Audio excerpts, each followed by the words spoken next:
Right. Good evening, everyone, and greetings from Dorset, where I should be on holiday with family, but I can't help sneak off and do a little video to let you know how it's going with the cross-party inquiry process. It's going really well now.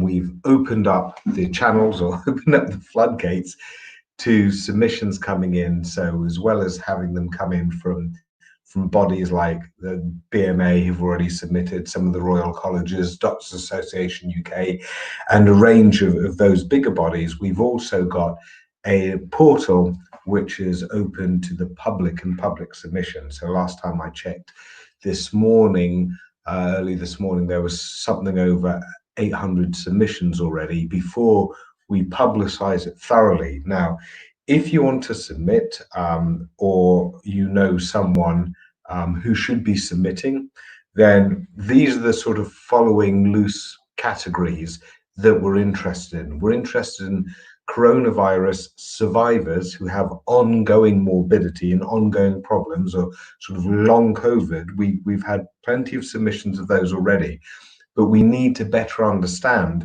those that survive it but have like the clearly continuing damage or continuing impairments of their health and systems. We want evidence from bereaved families and want to know their experiences, and also want to know from them what kind of justice they would like on what timeline. We've already opened up to the bereaved families communities to contribute there. We want to know from frontline staff in the NHS and health services and care services, or any others on the front line that have had problems to deal with. What have been your personal experiences? What have been the limitations? What have been the confusions? And what do you feel as though you need looking towards the winter months? We also want to hear from people who've been in the government response, the local authority responses, business responses, and charity responses. And we want to hear from medical and health, public health experts, maybe infectious disease modelers, what have you. But everyone who feels as though they've got something unique to contribute to an inquiry, important experiences, important knowledge, whether that be about what has happened so far and what's gone wrong and what needs to be addressed purely in their own terms, or what needs to be addressed immediately and now as we face a winter crisis with potential second wave and flare-up shortages of PPEs, supply problems with Brexit, or the whole fallout. So that's one part looking forward, second wave stuff. But then there's the fallout from the first wave, which is mental health, child behavior and malnutrition stuff, backlog of hospital operations. So are you one of those who have had your diagnostics delayed or your ability to go into hospital and have an operation delayed because of coronavirus and because of the lockdown?